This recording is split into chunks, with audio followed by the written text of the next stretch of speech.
so much focus is on the symptoms and the ickiness of it. And actually, it's this huge opportunity to think, who do I want to be for the next 30, 40, 50 years? That is the benefit. That's the bonus that women get of this happening. Their bodies are saying, wake up. You're kind of halfway through what you're doing with your life. Hi, everyone. This is Raquel. Hi, and this is Jennifer. Welcome to Madness Cafe. This is a feminist podcast where we talk about women's issues, politics, and health and wellness. And where those issues intersect. Hey, everybody. Welcome back to Madness Cafe. First off, let me apologize for my voice because I have either cold and or allergies, but not COVID. So I'm sounding a little different than normal. So everybody, please forgive me. I'm very excited, and Jennifer is very excited because we have a guest with us today to talk about a topic that we have been wanting to talk about forever. Her name is Pat Duckworth, and she is a women's well-being and workplace menopause strategist. She's an author, an international public speaker, and when she reached menopause, she left her 30-year career in the public sector and retrained as a therapist and coach. Since then, she has published 5 books, 2 of which are Hot Women, Cool Solutions and Menopause, Mind the Gap, the value of supporting women's wellness in the workplace. And she has spoken about menopause at conferences around the world, including the US, Singapore, India, Denmark, Spain, Iceland, and the Netherlands. She specializes in workplace menopause and advises employers who are committed to supporting people in the workplace at this transitional stage of life. Pat Duckworth, thank you so much for being here. We're so very excited to talk about this with you. I always love this conversation, so let's get digging in there. Raquel and I have talked so many times about the fact that our mothers, parents, grandparents really didn't tell us anything, or what they did tell us was so small that we didn't learn anything. Why doesn't anyone want to talk about menopause? First of all, that's my first question. Why don't we talk about it? And I don't think it's just that generation, because I don't know if you've got sisters or female cousins, but they don't talk about it either. Yep. So it's not generational. It's women. It's women not talking about it. I think the biggest thing is the age factor, because it's kind of, this means I'm getting older. You know, we all get older every day if we're lucky, you know? Exactly, if we're lucky. So why we can't talk about this thing that affects us as the years progress, I don't know. There's some kind of embarrassment around it, and not understanding. And I think a lot of women get actually quite frightened by it, because it's this menopause, it's that menopause, you know. And most women get to this age, I say this age, I'm way older, they get to the age where you start to get symptoms without any knowledge at all. Exactly. Nothing. And then go, well, I don't know, I don't understand. Why is my body doing this? Right. Exactly. You think you're growing nuts. Yeah. Yeah. I have older cousins. None of them have ever talked about it. The only thing I knew from when my mom went through menopause, and she went through menopause because she had a hysterectomy when I was little because she had uterine cancer. And all I know is, like, she and my aunt were always fighting over the thermometer because my mom was like, oh my God, it's so hot in here. My aunt's like, no, it's not hot in here. Turn off the AC. So it was just all that kind of back and forth. And so I vaguely knew it had something to do with menopause. Even friends who are much younger than me, I have friends who are in their 20s, you know, one of them surprised me and said, hey, I want to know about this stuff too, because my mom doesn't talk about it. She's like, I don't know anything. She goes, I don't want to enter this without knowing anything. So it's not just us. It's not just women in our age group who want to know about this. No, I think the younger ones, because I think they've been more open about so many things, and they're so used to using apps and tracking things. And so I think there's a generation coming through who have been very open about their fertility issues, about, you know, their plans for pregnancy, or if it didn't happen. And then they get to this stage and they're like, well, where's the conversation about this? How do I find out about this? And the generation above them will go, no, we're not talking about this. I think we're not talking about it because we don't know. I don't know anything. Absolutely. Yeah, and I find that a real problem, which is why I love coming on shows like this and just generally upskilling women around what it is, what their body's up to, what they might expect, what they can do about it. It's a massive conversation to have. Well, teach us, what is menopause? I always have to talk in generalities. Every woman's menopause is unique to her, depending on her genes, her fertility, her diet, her exercise, her lifestyle. All of these things will contribute to her menopause. But the average age of menopause in the US is 51 years of age. And that means, so menopause is the day 1 year after your last period. But you don't know it was your last period until a year later because your hormones are still cycling up and down and you might get another period. That's what happened to me. All women together, we can all talk about periods and stuff. So my periods were absolutely regular every 30 days until I got to 53. There was no change in them at all. And then 1 month, it didn't come. And then 2 months, 3 months, a year later, I thought, that's that then. And I got another period. And then you have to start the clock running again. So although we tend to talk about menopause as this whole time, it's actually that one day a year after your last period. And then we've got the time before that happens when you might be getting symptoms, and that's perimenopause. So the time before up until that year after is your perimenopause. And that's really the time that most women are talking about when they're still getting periods, although the periods might be changing. They might be getting less frequent, more frequent, heavier, lighter, any variation. So there might be changes in their periods, but they might be getting other symptoms as well. So that's what we're really talking about, is this whole time before and a bit after the periods stop. So can we, before we get too much into it, because I think this is going to be an interesting story too, I believe, is how you got from, working in the public sector to now being an expert basically about women and menopause in the workplace. Like how did that transition happen for you? Yeah, so this is a point I really want to get over about the whole menopause story, is that often women are like, oh, I don't want to go through this. It's going to be horrible. It's really scary and I'm going to be sick and all the rest of it. And actually, it can be a time when you really step into yourself as a woman. It can be like pressing the reset button and deciding who you want to be. Because that's a great way to put that. It's so important. I can't tell you, Raquel, how important this is, because so much focus is on the symptoms and the ickiness of it. And actually, it's this huge opportunity to think, who do I want to be for the next 30, 40, 50 years? That is the benefit. That's the bonus that women get of this happening. Their bodies are saying, wake up, you're kind of halfway through what you're doing with your life. And that's what happened to me. I spent over 30 years building my career, training, taking exams, all of that.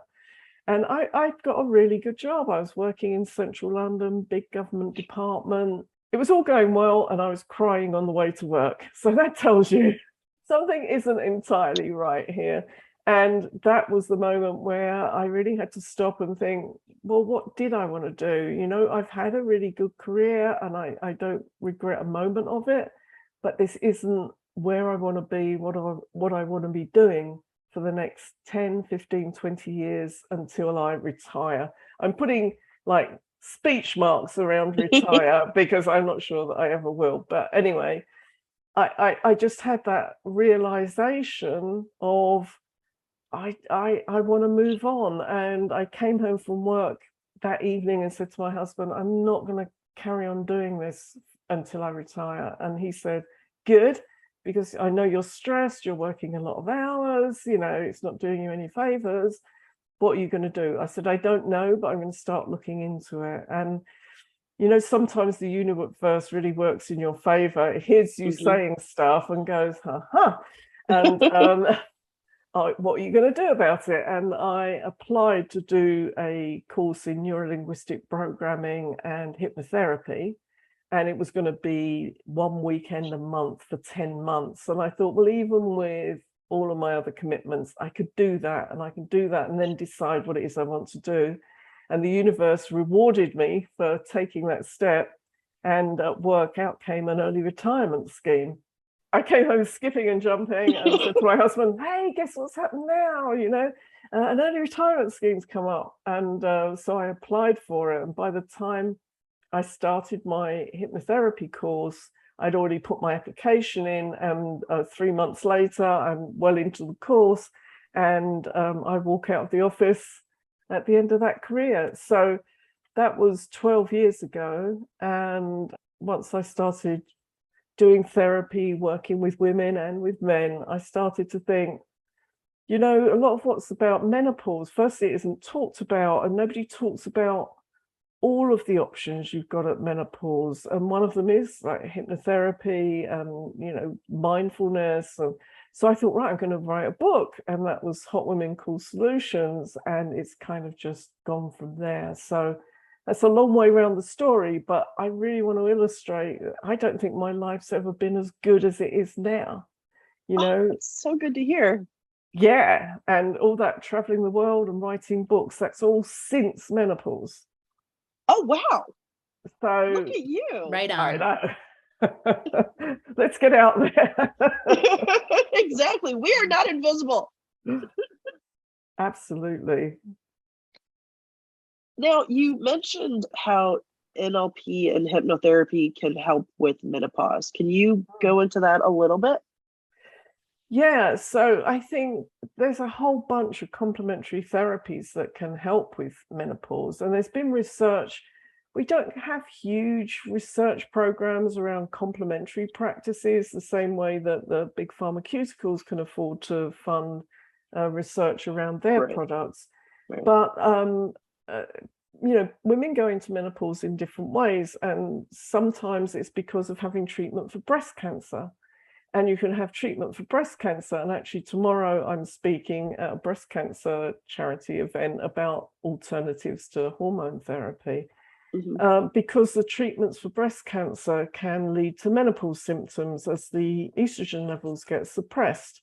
And so there was research done into whether hypnotherapy could help with hot flushes because the women couldn't take hormone therapy.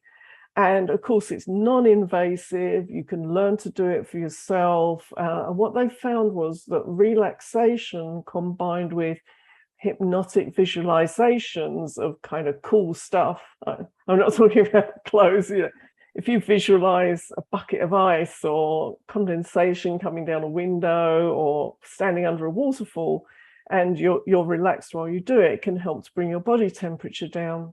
We know that even from quite small research programs, that there are complementary therapies that can help with symptoms. And so, you know, using neurolinguistic programming and hypnotherapy, I help my clients to sleep. I mean, one of the symptoms, early symptoms of menopause can be poor, interrupted sleep, problems getting to sleep. So if I can relax somebody and give them some positive messages about their experience, then the chances are I'm going to get them off to sleep. And I'll be honest, I have got a very soporific voice, and my clients often drift off. I don't think it's the boredom that does it. But yeah, so the hot flushes, the sleep, anxiety, for a lot of women, weight gain. And these were all things I was already working with clients on. One of the most searched items on Google, if connected with menopause, is weight gain. Because women go, well, I'm doing what I used to do before, I'm not eating anymore, and suddenly the pounds are going on.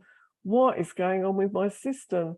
So there are lots of symptoms that I can help women with, and really as I said right at the beginning, this is a holistic subject. This is what you're eating, what you're drinking, how you're managing your stress. Are you sleeping properly? What's the package for you that needs to be addressed? I'm very curious about, when you say each woman, it's holistic for them. Are there differences that are caused by race? Would Raquel and I experience a different menopause just based on the fact that I'm a white woman and she's a Black woman? Oh, that's a good question. It is a really good question, and the answer is yes. I mean, there will be genetic differences. Women of color are more prone to fibroids, so growths in the uterus, and they can. I think a lot of women have them and never notice them because they don't get big, but for other women, they get big, they get painful, they cause extra bleeding. So women of color tend to have a higher incidence of hysterectomy because of their fibroids. Also, there's like the background level of stress caused by racism, because stress is one of the things that makes symptoms worse. So certainly from statistics in America, women of color tend to go into menopause earlier than white women do. Interesting. And to have symptoms for a longer period of time. It's interesting. Very. I was just going to say, and this I'm going to bring up something else from your book too, that I did also have uterine fibroids, and the gynecologist suggested that we kept an eye on them for a long time. And then he was like, hey, if they get any bigger, you're going to have a hysterectomy. And I was like, well, I don't want to do that, but let's keep an eye on him. And then it got to a point where he was like, you really need to start thinking about this. If you wait too much longer, you're going to have a hysterectomy. So I went and got a second opinion. I went to a woman gynecologist and talked to her, and she was like, yep, you need a hysterectomy. And she was gung-ho about it. I was like, wait a minute. She's like, well, you don't want kids anyway, so just go ahead and have the hysterectomy. I was really freaked out about it and because this is how I process as I talk to people. I was talking to a friend of mine and she was just like, nope, don't do it. Go talk to my doctor, blah, blah, blah. And I ended up having arthroscopic surgery to just remove the fibroids. I didn't have to have a hysterectomy. But I think that was part of it, is that hysterectomies are pushed so much onto especially women of color. And I think that may have had some, whether she realized it or not, I think that may have had something to do with her kind of pushing that on me. And the fact that, you bring up in your book that you have to be your own advocate. You have to advocate for yourself. And I think the fact that first of all, that I talked about it first off, instead of just keeping it to myself, and then that I went and got a third opinion and decided not to have a hysterectomy. But there's so many women who don't stand up for themselves in that way, or just think, well, it's the doctor knows best, so I should just do what the doctor says. Yeah, and I think another point to do with that is if you've been in a lot of pain and you've been having heavy bleeding, you might think, oh, I'll just get this over with, have the hysterectomy, done and dusted. But I always think of it as like the nuclear solution, because our reproductive hormones, particularly estrogen, play such a part in our overall health. And, if you have ovaries out as well as, having the womb removed, then you're being plunged into menopause earlier than you would have done. And with the loss in the amount of estrogen affects over 200 processes in the body. It is not just about reproduction. It affects brain function. It affects how our pancreas works, how our thyroid works, how our production of cortisol and adrenaline, but so many different functions in the body. So going for a hysterectomy, as I say, it's a nuclear solution. And I think you're totally right to say, well, is that the only solution for me?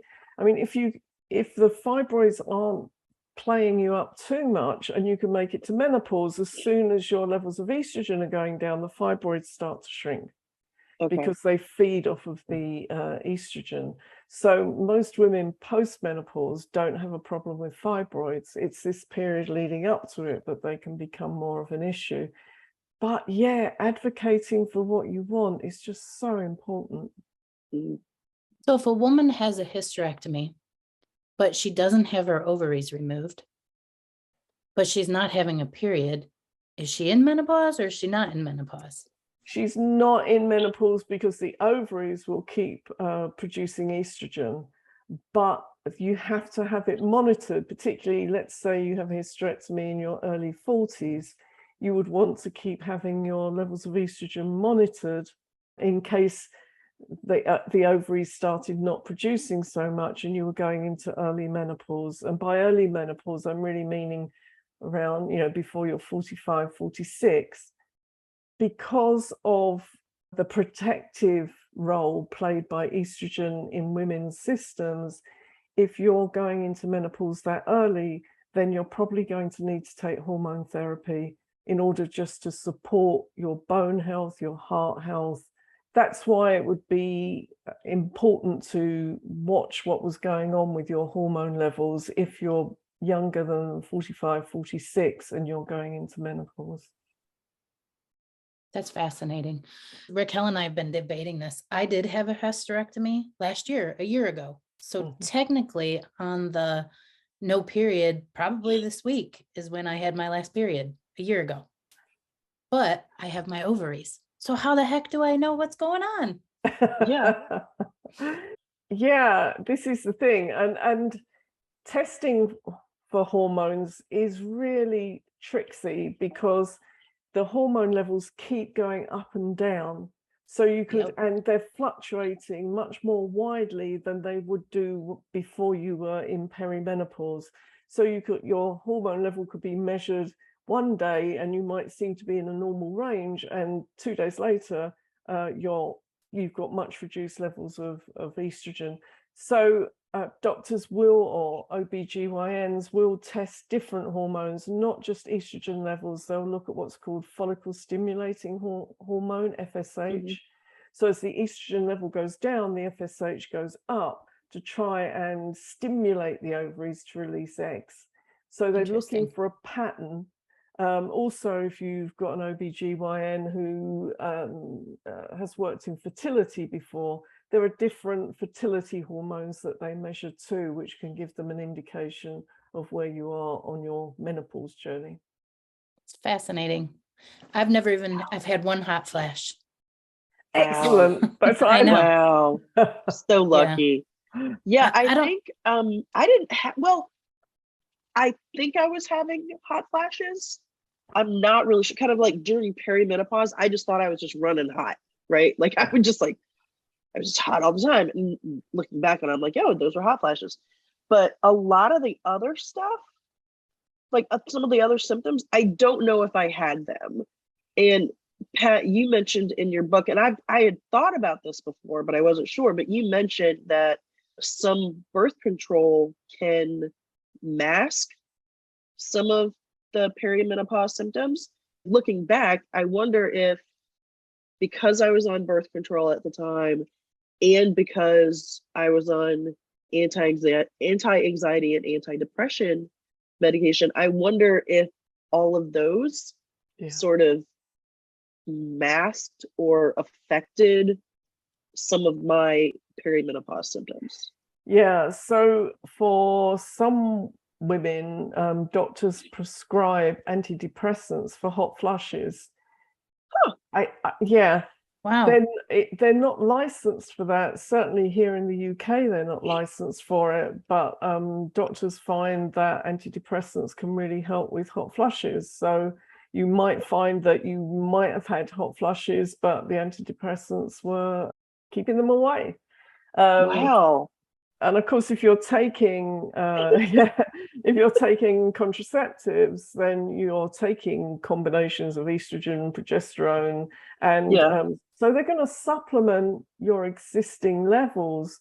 So it's possibly masking it. I do have women who say, "Well, I'm taking contraceptives. I don't know where I am." I said, "Well, you have to go and talk to your medical practitioner about it, and just see where you are.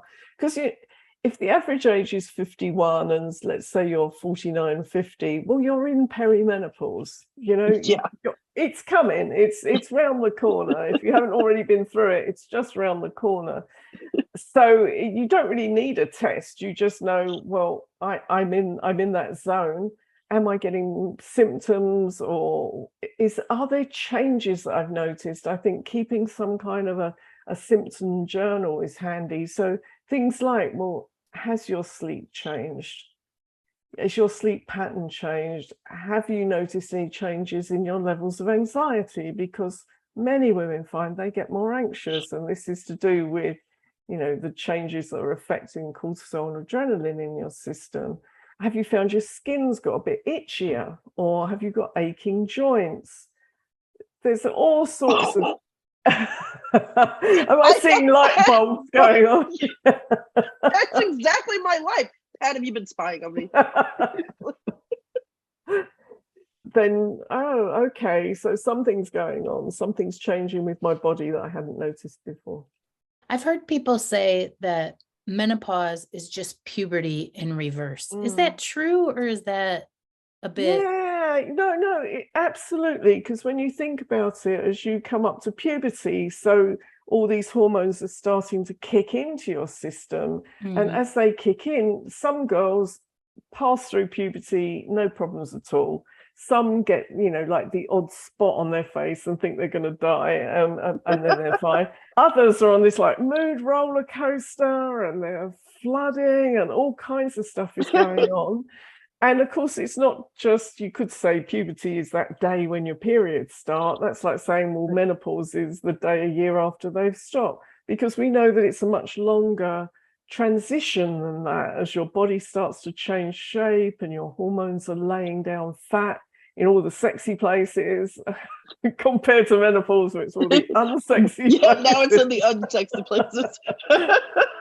So yeah, it's the bracket at the other end. Just as puberty might for you only last a few months, so menopause may last a few months, or it might be it goes on for years, and menopause goes on for years.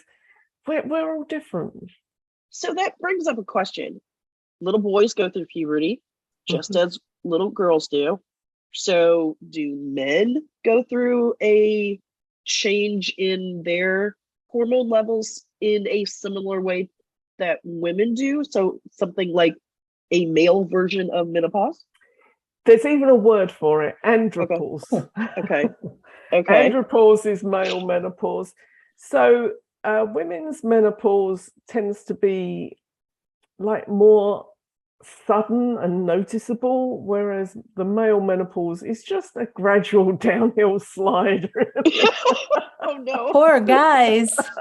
Oh no. Well, we could, I can draw a graph with my hands of what women's hormones are doing, and it looks a bit more like a roller coaster, and men's is just this like gentle decline into old age. Wow. So their levels of testosterone start to reduce. And just think about it. I mean, as men get to middle age, their hair starts falling out or thinning. They get bigger tummies. Some of them don't feel so confident. Some men start to experience sleep disturbance, or they might even lose their confidence. Right. So some of the things that we associate with women's menopause, men have, but it's just a much slower slide into it than it is for women. Okay. So we all go through something at this stage in our lives. I mean, it's a cycle of life. Things are starting to change. Yeah. And interestingly, I talked to a company who were developing a new test for menopause that was based on how we process sugar in the body. And what they've noticed with the decline in the amounts of the reproductive hormones is that we are less good at processing sugar. And they think that could be a really good marker, that it would be a much simpler marker of where we are on our menopause journey. And with men, they have that too, as their levels of hormones start to reduce. But again, it's a gentler slope than it is with women. With women, it can be a bit of a cliff edge, whereas with men it's more of a slide. So there are lots of ways these hormones affect women's bodies and affect men's bodies too. Wow. Well, you mentioned tummies, so I wanted to read something that this is another topic Raquel and I talk about a lot of times. But in your book, in chapter 3, which is called How Do I Control My Weight, you said, during this phase of your life, your ovaries produce less estrogen and your body tries to compensate by manufacturing estrogen elsewhere to protect your body against osteoporosis. The fat around the middle of your body is one of the sites where estrogen is produced and stored. So a little bit of weight gain around your waist is not your body turning against you. It's trying to support you. I have been trying to tell my friends, this weight gain in the belly, this is normal. This is what we're supposed to look like, but nobody wants to accept that. No, yeah, I don't want to accept it. No, I know. Well, you see, our adrenal glands that make cortisol and adrenaline also make estrogen and progesterone. And so they're kind of kicking in and producing these hormones. And then this isn't good radio, is it really, that I'm showing you where it sits around your waist? But this fat around the waist is what's called metabolically active. There's a lot going on in that fat, and it's storing things, and it helps to store some of the estrogen that we need. So we don't want to end up with like a big tire around our stomachs, but a bit of weight gain there is quite natural, because just as at puberty, your body was laying down fat in your breasts, in your bum and hips, which was like acceptable because it's thought of as sexy. It was only really getting you ready for reproduction. Your brain doesn't know what sexy looks like. It's just like, no, we need fat here and we need fat here, and this is where it's going. And then at menopause it goes, right, we need a little bit of fat here because this is where we're going to store this stuff. So it is quite natural to be putting on a bit of weight there. We just don't want to put too much on. But then you also at the beginning of the podcast said that instead of like taking these symptoms and being like down on ourselves about it, this is the time where we as women almost get the second half of our life, which can be amazing.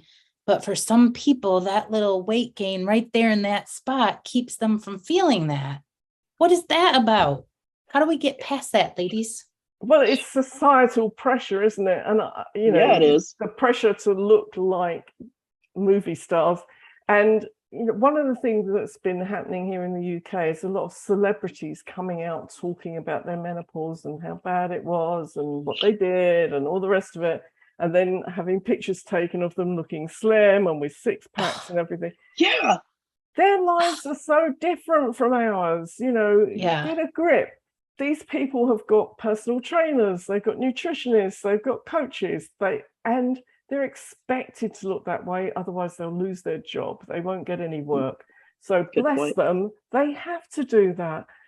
But it's not natural. It's not how our bodies are meant to look at this stage. And I have to tell you, it is wonderful when you get to the stage where you care less about it.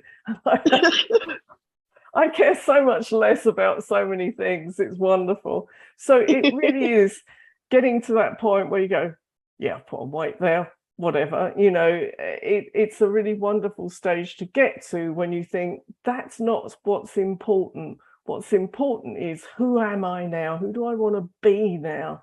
What do I want my life to be? Am I healthy? If I'm healthy, I'm all good. I don't take any medication for anything. And so every morning I get up and I thank my body. I look in the mirror and go, thank you. Thank you for another day. Thank you for still breathing. Thank you for the blood that's pumping. Everything else, it's just a bonus. So let's get over ourselves and realize that the people who put these unrealistic expectations of what we should be looking like, they have to do that. That's their job. It's not our job. Yeah. It's not our job. Not very our good job. point. What are the couple of things that women who have experienced menopause can do to stay healthy? Well, here we're back to the holistic thing, because it's about eating the right things and exercising the right way and looking at our lifestyle. So in terms of eating the right things, don't diet at this stage of life. That is doing you no good at all, because your body needs support. So it's really about, like, look at, are there any particular foods that are triggering your symptoms? So I talk about a symptom journal. You could keep a food journal if you're getting symptoms, and look at, well, I'm fine during the week, and then I have loads of hot flushes at the weekend. And you go, oh, what's different at the weekend? Oh, well, at the weekend I have a few glasses of wine. Yep. You guess that one straight off. Alcohol, ladies, not your friend. It's a false friend that stabs you in the back. Or is it that at the weekend you eat differently? You go out for your Mexican meal, or here in the UK, you have your Indian meal on a Friday night and you eat all those spices, and then you get hot and you don't sleep and all of that. Or do you get the hot flushes during the week because you're drinking more coffee? You have the coffee on the way to work, coffee before lunch, coffee in the afternoon, coffee on the way home, and the caffeine is heating you up. Or do you get more stressed during the week and that's what's causing your symptoms? Or are you more stressed at the weekend because you've got so much to do?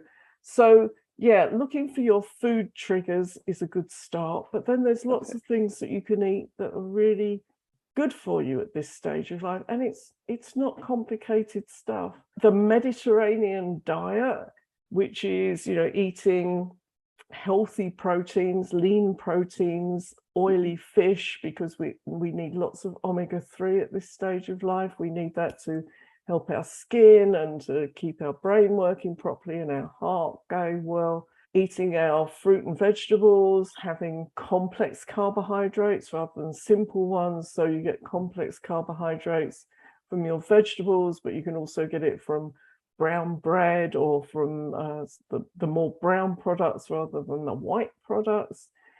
Making sure we stay well hydrated. It's pretty simple stuff. And then there's things that you can do. So if you can include things called phytoestrogens in your diet, and that's spelt with a PH and not a F. These are plant estrogens that are in some foods. And if we can include those in our diets, that can be really helpful. So would that be like tofu? Because they always say tofu is full of estrogen. Tofu, so soya generally, but tofu, it's better to eat the fermented soyas, which is why tofu is good. Miso, tempeh, these fermented soyas, they help our guts a lot more. Linseeds or flax seeds, really good. They are your friends. Sprinkling them on your breakfast cereal or over your smoothies or just over the salad. These are really like superfood friends, because they've got lots of omega-3 in them, and they've got lots of fiber, and they've got things that help you to sleep as well. So get the linseeds in your diet, because they're really important. So some things we need to include, and some things we need to go, yeah, if I'm honest, that bar of chocolate in the evening is not doing me any favors. Oh, that bar of chocolate. I know, right? Oh, sugar. Now, one thing that you talked about in your books is, let me make sure I get the wording right. You talk about wise woman. Can you talk about, I think hearing about that might help sort of take some of the demonization out of this stage in our lives, right? Maybe it'll make people a little less afraid of getting older. And really, wouldn't you rather get older than the alternative? Exactly. I mean, it is so mad when we think about it, but there's hardly any positive words that you can use around menopause. You try and find positive words. And even the words that were used in the past for women post-menopause, like crone and hag, these words, we don't want to hear them. They sound awful. They're like witches. We don't want to be that. Yep. But we're entering this stage of being the wise women, because we've got all this experience behind us. We've got all the knowledge behind us. Everything that's happened in our life, everything that we've trained for and done has got us to this point. And this is the time when we should be capitalizing on it. This year, I helped out on a retreat, and I said, I wanted a title for the work that I was doing, and there wasn't really a camp title for me. So we decided I could be the camp grandmother. And that's like being the camp wise woman. Yeah. It's the person with all the experience, who's lived this long, who fiercely loves people, but can also fiercely bring them back into line as well, the way grandmothers do. Exactly. And this is the wise woman. This is the stage that we get to. We're no longer worrying about our reproductive health. That's done and dusted. We're not worrying about contraception. We're not worrying about mood roller coasters. And we're free from all of that. We don't have to pack tampons into our suitcases when we're going away, or put towels into our handbags. It's done. We're over that. And we're now free to use all of this experience. And there aren't many mammals who go through menopause. We know killer whales do. When a killer whale stops being reproductive, it becomes the pod leader. It becomes the wise woman of the pod. And it used to be that we thought it was only killer whales who also went through a menopause, but actually some of the bigger mammals do. I don't think researchers really wanted to go and question lions about whether they were still reproductive, but lions have a post-reproductive stage in their lives, and giraffes do. So I think probably the bigger mammals who live the longest will go through a stage of being non-reproductive, and that's when they become like the alphas in the pack, because they haven't got the responsibility of young. They haven't got the responsibility of finding a mate. They've now got all the time in the world to be like the leader. And that's why this is such a valuable stage in life.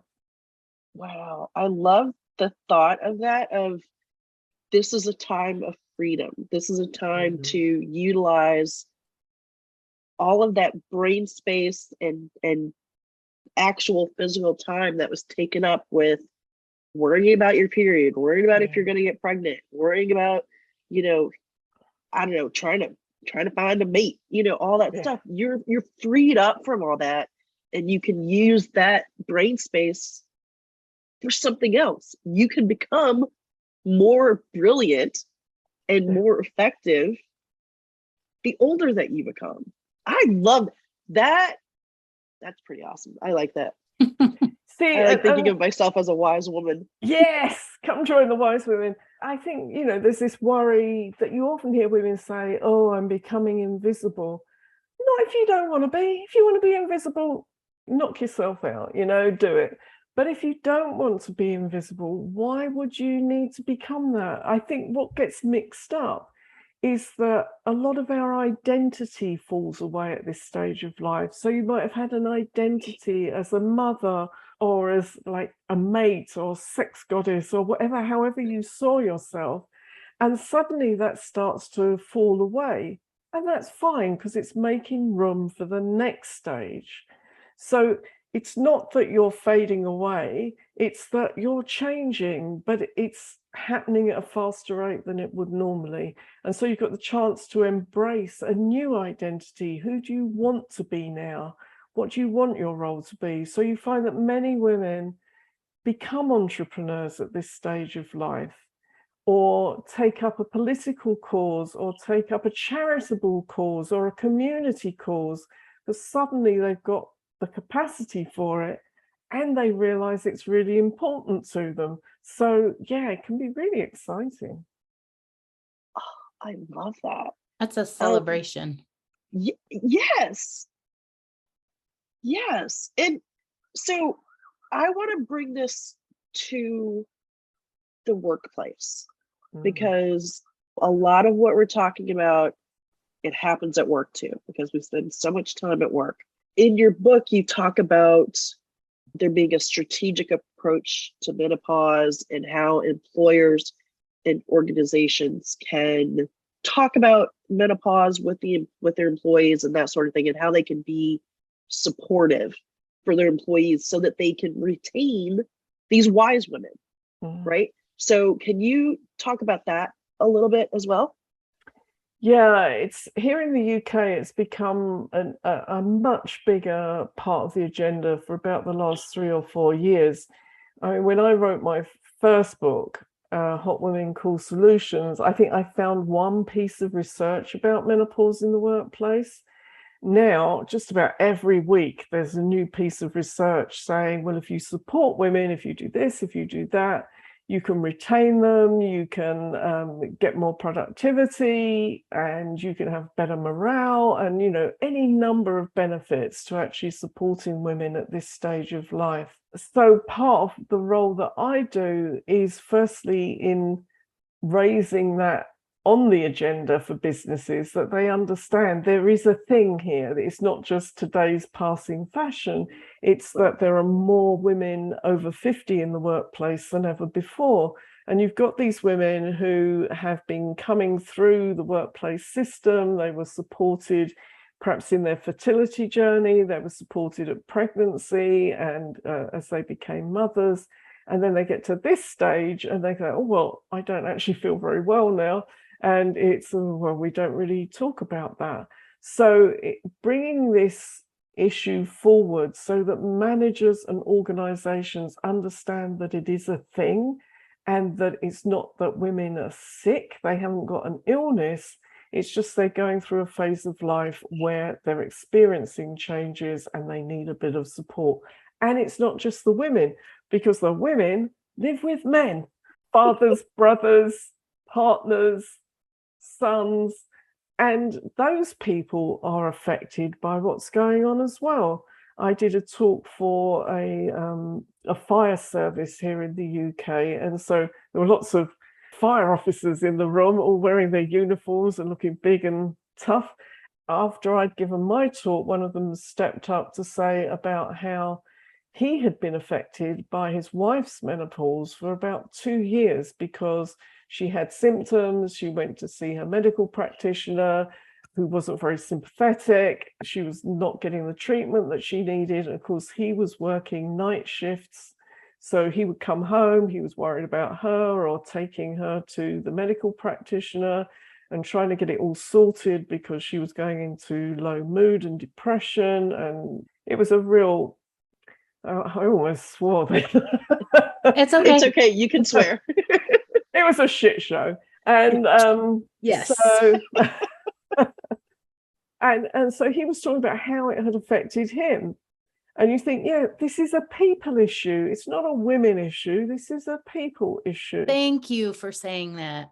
Thank you so much. Yes. We're all involved in it, just as we would be involved as partners and sisters and mothers with a man who is going through a problem. So once we get that this is people, a bit of support means that people just work better and are more loyal, and then businesses start to understand that this is something to embrace. And we have seen a lot more of that, because it can be, this is affordable stuff. Does somebody just need a fan?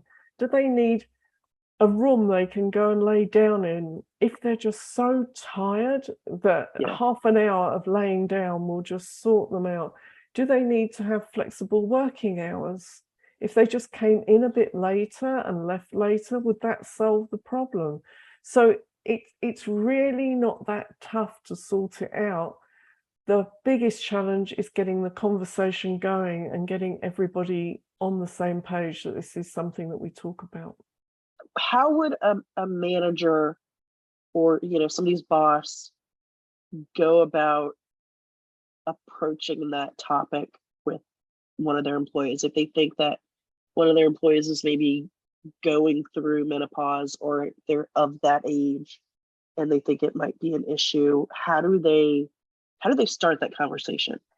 Well, it could come up in several ways. It could come up because somebody's been taking a lot of sickness leave. Okay. It could be that their colleagues have noticed a change and said, we don't know what's wrong with so-and-so. They seem very tired, or they used to be a real team player and now they just don't seem interested and we're concerned about them.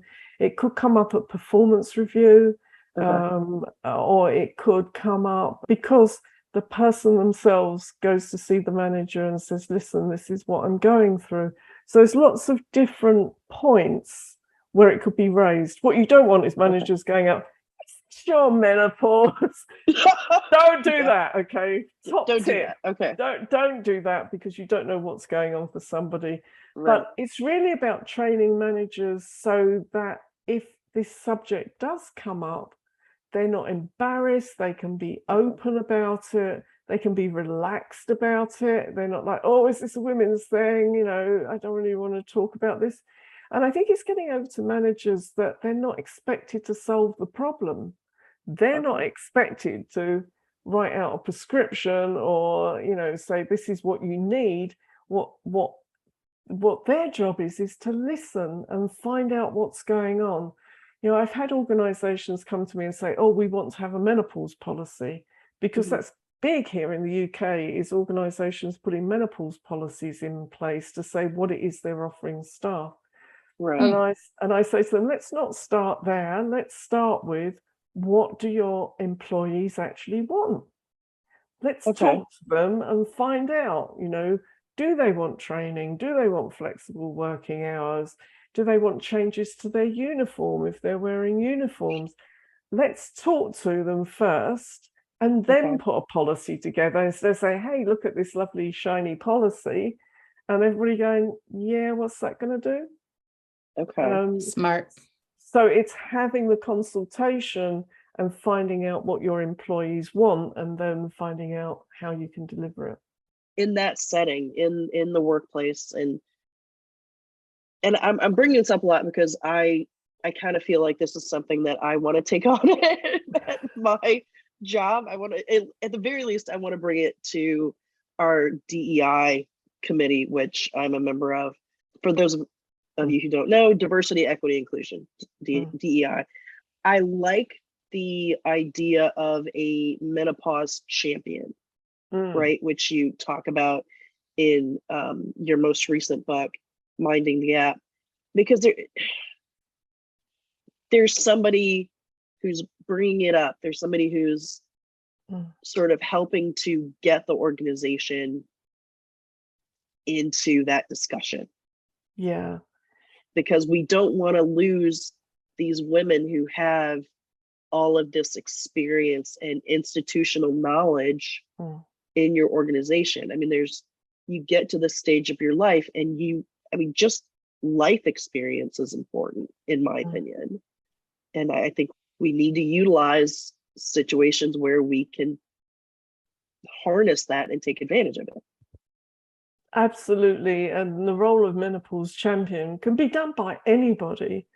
But if it sits within that diversity and inclusion role, equality and inclusion role, that's really important, because it's all of those things. You know, how can you have a diverse workplace if you're not looking after the women as they go through these various stages? How can it be equal if they're trying to deal with a whole bunch of symptoms at the same time as managing their job? And how can it be inclusive if we're not talking about it? So it really is covered by all of that. And that's why often that menopause champion role sits within that area. But it could be anybody who's willing to sort of put their hand up and say, I want to understand it more. I want to be the source of information, so that everybody knows if they're not sure about something, they can go to that person. That person can say, here are trusted sources of information. Here's what we've put together for you. Here's the websites you can go to. Here's the apps that you can go to. So that person as a focus for this activity is really important. I think I found what I want to do for the coming year at my job. Yay, that's awesome, Raquel. I really do. I think I want to help get that information out there. I mean, this could help so many people. So just having the conversation helps. Yeah, absolutely. Yeah, so I don't know if you've heard about the Menopause Cafe movement, What's that? I know. In fact, I'm hosting one this very week. Menopause Cafe was based on the same model, and please excuse this, as Death Cafe. So deaf cafes were just to create safe space where people could just come and freely talk about the subject. And menopause cafes do the same thing. It's about having a space that women and men, it's regardless of age and gender and sexuality, you can come along and talk about menopause. And there's no sales, there's no agenda, there's no this is the way to do it. It's just about having the space where you can talk about it. And that can be really the first stage in a work environment where you just open up the space and say, come and talk about it. And here in the UK, that involves tea and coffee and cakes and just inviting people into it. And I held my first one in October in my local town. And we had nearly 30 women came along, and the atmosphere was fantastic. The noise level, the chatter was amazing. And it was just wonderful to see people who'd come in looking really worried and tearful and anxious, and see them going out laughing because they just chatted to some other women. And so this week I'm doing an online one to help cater for the people who can't come out of the house during the day or in the evening. Unfortunately, I've picked the day when England are playing Wales in the World Cup football. Oops. So some women will no doubt be watching that. But I just think creating that space where women know that they can just talk about it. And other women will go, I know, I had that too. Oh, did you? You know, it wasn't just me. No, I got that too. Oh, it just takes the fear out of it. And it's a really amazing place to start. That's incredible. I Thank love you that. so much for all of this great information. Was there anything that you wanted to talk about that you didn't get the opportunity to? Oh, I can talk on this subject for the Olympics, you know. I mean, we could talk about exercise, we could talk about lifestyle. There's so much we could talk about. But what I really just want to encourage women to do is to go to trusted sources of information to inform themselves so that they can advocate for themselves and not to be scared about it. It's a natural process. You'll be fine the other side of it. Nice. I love that. You'll be fine. Better than fine. Yeah, exactly. You'll be a wise woman. I love it. Thank you, Pat. We appreciate it. Thank you. I've really enjoyed it. You can hear how passionate I am about this subject. It's amazing. And we needed to hear about it so badly. Absolutely. Well, if you get questions, ask me back. I'm always happy to be there. Okay, we will. We will. Absolutely. Excellent.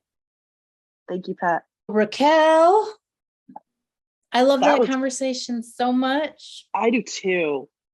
I mean, we got like all of this great information that helped destigmatize menopause, but also that talks about celebrating midlife, talks about celebrating postmenopausal life. That's amazing. So many sources don't talk about that. You're not dead. You're just in a different part of your life.